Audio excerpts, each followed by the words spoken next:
우리가 흔히 인생은 여행과 같다라고 이야기를 합니다. 저도 그 말에 굉장히 동감을 하는데요. 그런데 우리가 인생은 여행과 같다라는 말을 매일같이 사용하지는 않는 것 같습니다. 아침에 눈을 뜨면서 오늘도 신나게 오늘 하루를 여행해야지 이렇게 아침에 일어나거나 혹은 오늘 수요 예배에 오면서 오늘 여행의 하이라이트는 수요 예배야 이러면서 다짐을 하면서 오지는 않는 것 같습니다.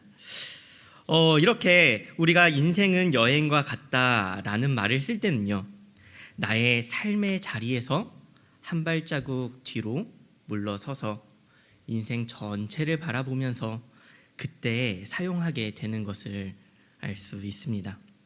뒤를 돌아보고 또 다가올 미래를 바라보면서 인생의 종착지를 향해 가는 여정과 같구나 라고 생각을 하게 되는 것이죠.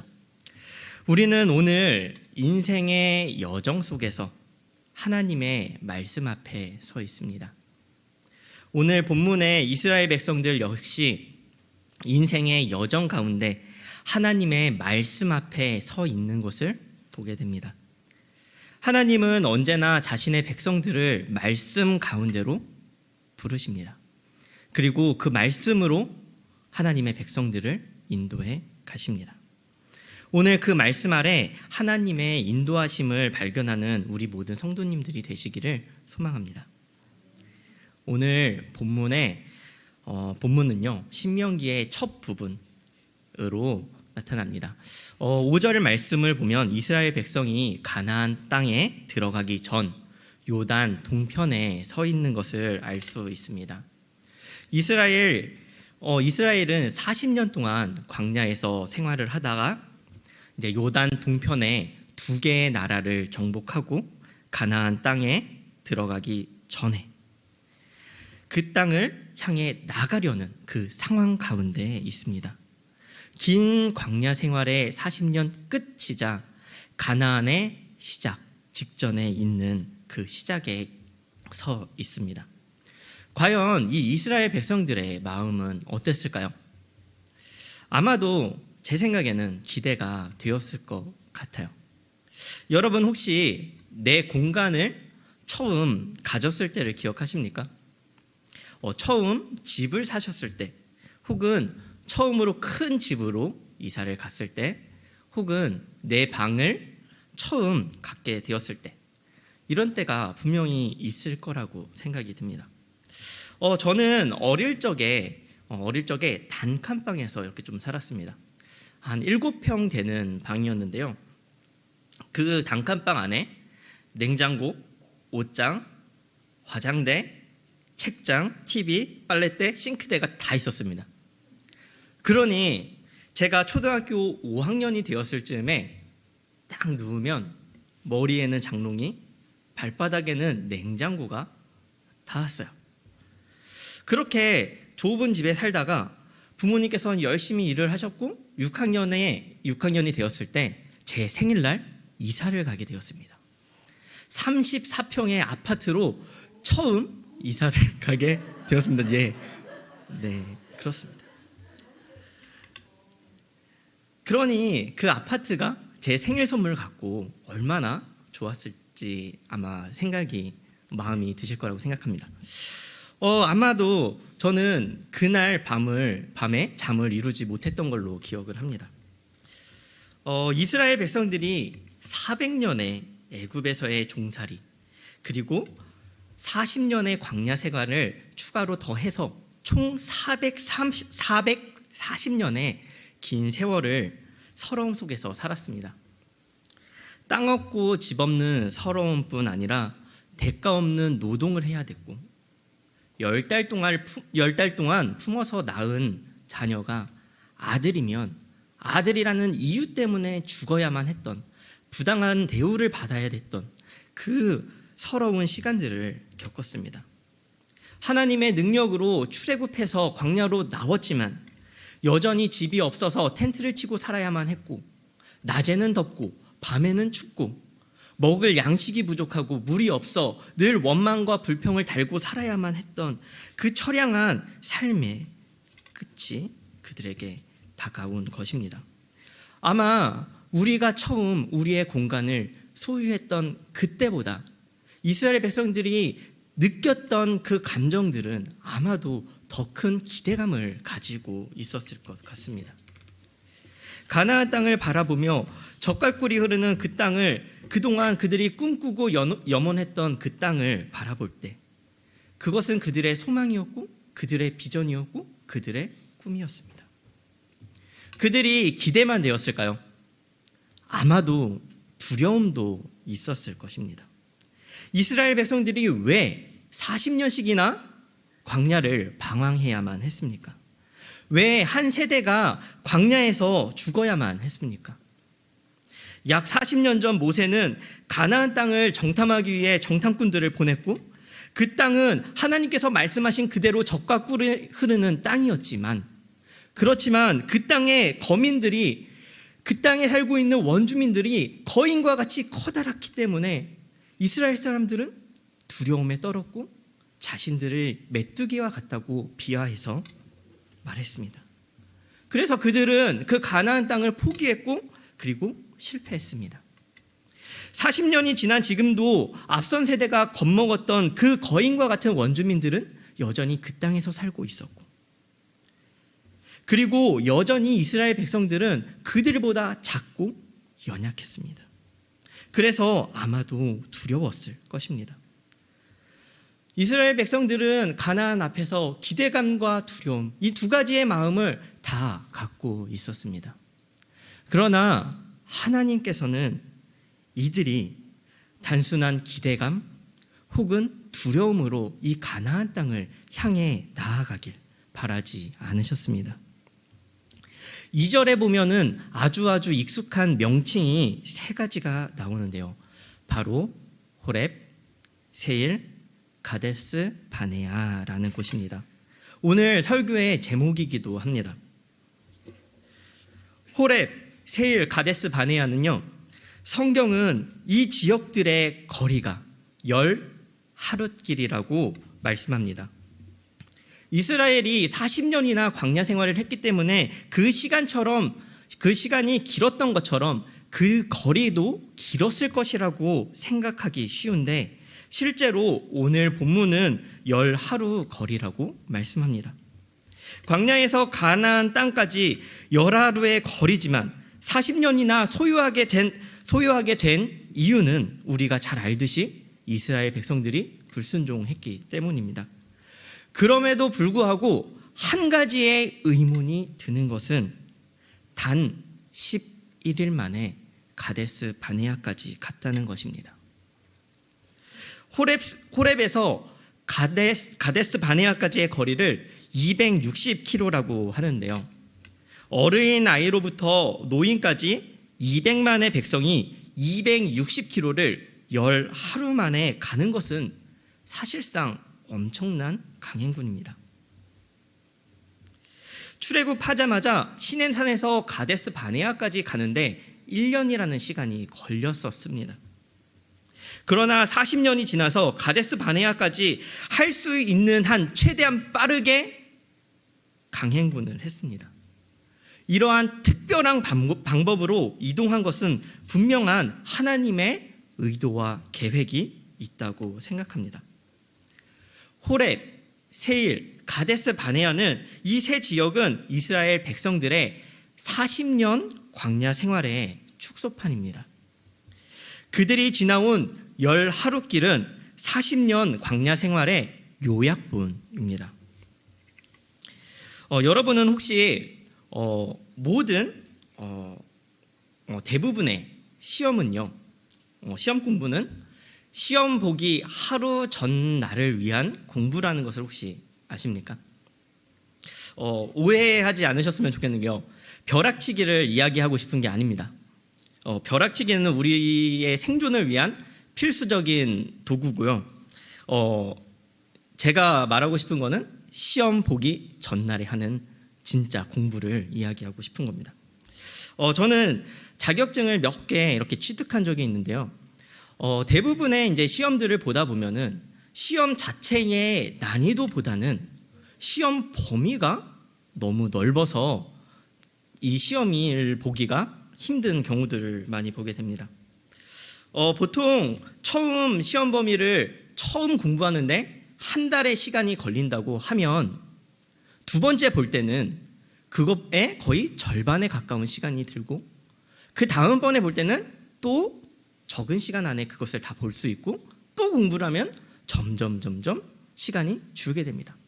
마침내 시험 전날에 이 한 번을 다 볼 수 있게 되면 그러면 시험에 합격할 준비가 된 것입니다. 사람의 기억력은 한계가 있기 때문인데요. 저는 하나님께서 인도하신 이 10하루의 여정을 시험 전날 모든 것을 정리하는 시험 공부처럼 이스라엘 광야 40년의 진수가 들어있다고 생각을 합니다. 10하루의 여정을 통해서 하나님께서 그들에게 광야 40년을 요약하셨습니다. 그리고 이스라엘 백성들에게 40년간 있었던 잊어서는 안 되는 일들을 기억하게 하셨습니다. 요단 동편에 설 그들에게 무엇을 기억하게 하시려고 호렙, 세일, 가데스 바네아를 그 여정을 이끄신 것인지 함께 나눠보고자 합니다. 첫 번째는 하나님께서 이스라엘에게 보여주신 그 길은 불순종의 길이었습니다. 호렙산은 시내산과 동일시되는데 출애굽기 32장에 이스라엘 백성들은 가장 치욕스러운 범죄 사건을 저지르게 됩니다. 바로 황금 송아지를 만드는 사건인데요. 모세가 율법을 받으러 시내산 즉 호렙산에 올라간 지 고작 40일을 견디지 못하고 하나님을 대신하여 황금 송아지를 만들고 절하고 그로 인해 우상숭배라는 큰 죄를 짓고 많은 사람들이 죽음을 맞이하는 일이 있었습니다. 세일은 어떤 곳인가요? 세일은 아주 험한 산악지대로 알려져 있습니다. 오늘날까지 극도로 메말라 있는 가파른 산악지대인데요. 산등성리를 넘어가야 하는 아주 힘겨운 길입니다. 이 지역에서 원망과 불평을 이스라엘 백성들이 하다가 불뱀에 물려 죽는 그런 장소이기도 합니다. 가데스 바네아는 우리가 너무나도 잘 알고 있듯이 12정탐꾼들이 보내줬던 전략적 요충지입니다. 갈렙과 여호수아를 제외한 그들은 자신을 메뚜기로 비유하면서 하나님께서 주리라고 약속하신 그 땅을 놓치게 됩니다. 또한 물이 없어서 백성이 모세와 다투었고 모세는 반석을 2번이나 지팡이로 쳐서 가나안 땅에 들어가지 못하게 된 무리바 물 사건이 있었던 곳이기도 합니다. 하나님께서 보여주신 열하루 길은 실패의 장소였고 연단의 장소였습니다. 이스라엘 백성은 9세대들의 불순종의 길을 지나 요단 동편에 섰습니다. 이들의 불순종의 결과를 기억했습니다. 우리는 살아가면서 너무나도 쉽게 순종하기를 포기합니다. 불순종하면서 살아갈 수밖에 없는 나약한 우리이지만 순종하기를 포기해서는 안 됩니다. 성경은 끊임없이 우리에게 불순종의 결과에 대해서 우리를 이렇게 보여줍니다. 하나님은 불순종한 9세대를 타산지석으로 삼아서 순종을 요구하십니다. 하나님은 그들의 순종을 위해 호렙과 세일과 가데스 바네아를 지나게 하셨습니다. 둘째로 하나님께서 이스라엘 백성에게 보여주신 길은 죽음의 길이었습니다. 광야 이스라엘의 지도자라고 할 수 있는 사람이 3명이 있는데 모세, 아론, 미리암 이 3사람입니다. 그 중에 이스라엘의 최고 지도자는 모세였고 이 모세는 호렙산에서 그 불타는 가시나무 가운데 하나님을 만나게 됩니다. 민수기 20장은 아론과 미리암의 죽음에 대해서 이야기하는데 아론은 호르산에서 죽음을 맞이하게 됩니다. 이 호르산은 세일산 지역의 가장 높은 산으로 알려져 있습니다. 미리암은 가데스에서 죽었다고 합니다. 하나님께서 이끄신 이 10하루의 여정은 모세의 부르심을 시작으로 9세대의 지도자들이 죽음을 맞이하는 그 자리를 지나왔습니다. 그리고 마침내 오늘 본문의 장소인 요단 동편은 모세가 죽어야 할 장소이기도 합니다. 하나님께서 우리의 삶을 이끌어 가시는 섭리는 우리가 다 이해할 수 없지만 죽음까지도 사용하시는 것을 분명하게 볼 수가 있습니다. 올 2월에 함께 공부하던 같은 반 전도사가 소천을 한 일이 있었습니다. 원래 지병이 있었는데 갑자기 지난해 12월에 악화가 되었고 갑작스럽게 하늘나라에 가게 되었습니다. 그의 병실에 책이 한 권 놓여져 있었는데 그게 바로 강도사 고시 책이었습니다. 저는 사실 강도사 고시 시험을 지난주에 봤는데 이 강도사 고시 시험에 대한 마음이 크게 있지는 않았습니다. 시험에 합격한다고 해서 없던 품격이 갑자기 생기는 게 아니고 없던 영성이 갑자기 가득 차는 게 아니기 때문에 저의 부족함을 제가 알기 때문에 목회자로 한 걸음 한 걸음 나아가는 것이 두려웠던 것 같습니다. 그런데 죽음의 순간까지도 강도사 시험을 보기 위해 준비했던 그 전도사를 생각하면 이 시험을 놓을 수 없었습니다. 이 기회를 갖기 위해서 아픈 몸을 이끌고 한 장 한 장 책을 넘기면서 공부했을 그 사람을, 그 전도사를 생각하면 저의 고민이 사치처럼 느껴졌던 것 같습니다. 가슴 저린 죽음의 상실을 경험할 때 우리는 다짐하지 않나요? 당신의 목까지 살겠습니다. 당신의 목까지 더 열심히 살겠습니다. 당신의 목까지 더 치열하게 살겠습니다. 당신의 목까지 더 즐겁게, 더 행복하게 살아내겠습니다. 우리 천국에서 만납시다.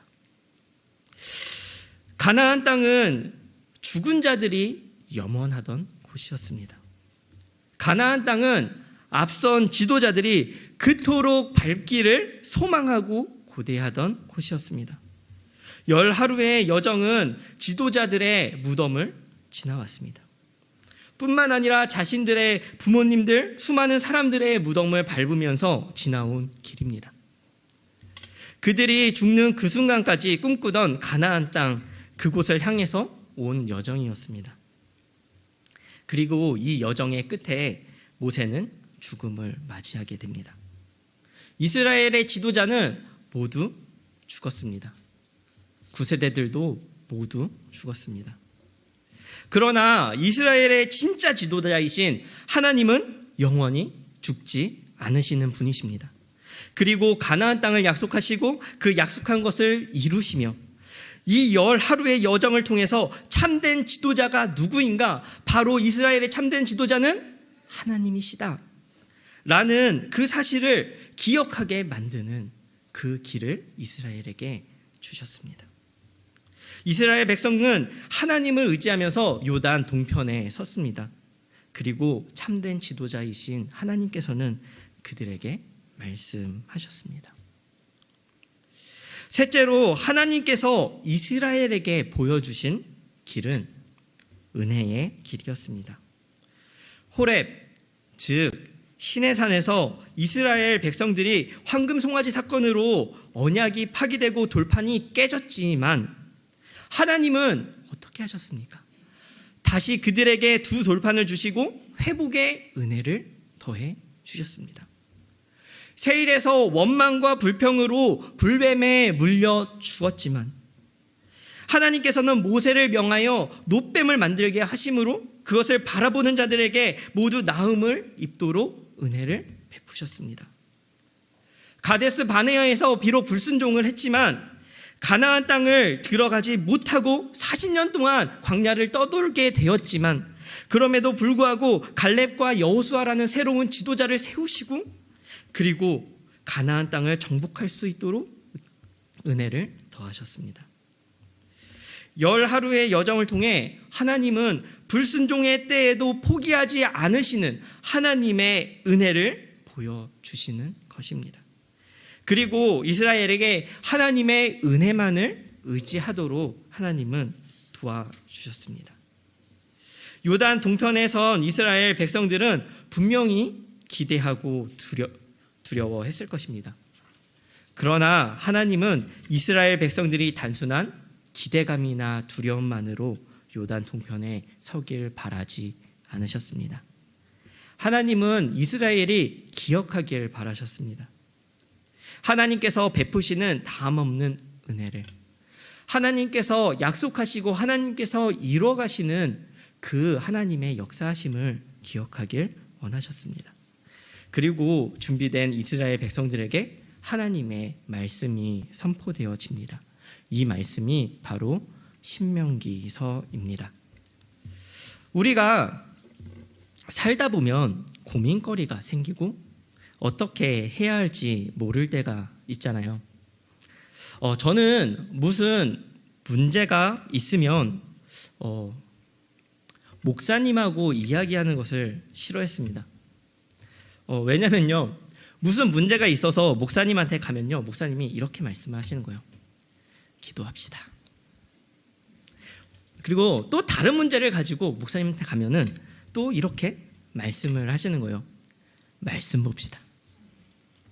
아니 목사님, 그런 말씀 안 하셔도 말씀 보고 기도하는 거 압니다. 큐티도 하고요, 말씀 안 보는 거 아니거든요. 다만 너무 답답하고 힘들어서 무언가 다른 방법이 없을까 찾고 싶고 기대고 싶고 그래서 물어보는 거예요.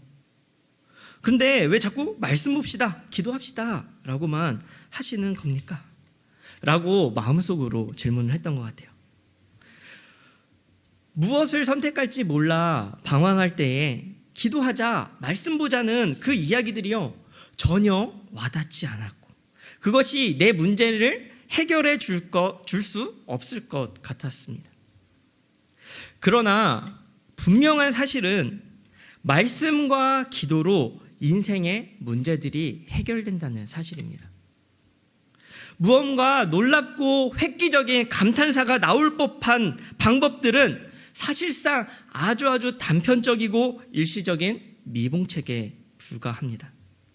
진짜 우리의 인생에서 답은 오로지 하나님의 말씀에 있는 줄 압니다. 믿으십니까? 앞서 설명드렸듯이 오늘 본문의 요단 동편에서 선 이스라엘 백성들에게 주어진 말씀이 신명기인데요, 이 신명기의 이름의 뜻을 우리는 새로운 율법이다 라고 생각하기가 쉽습니다.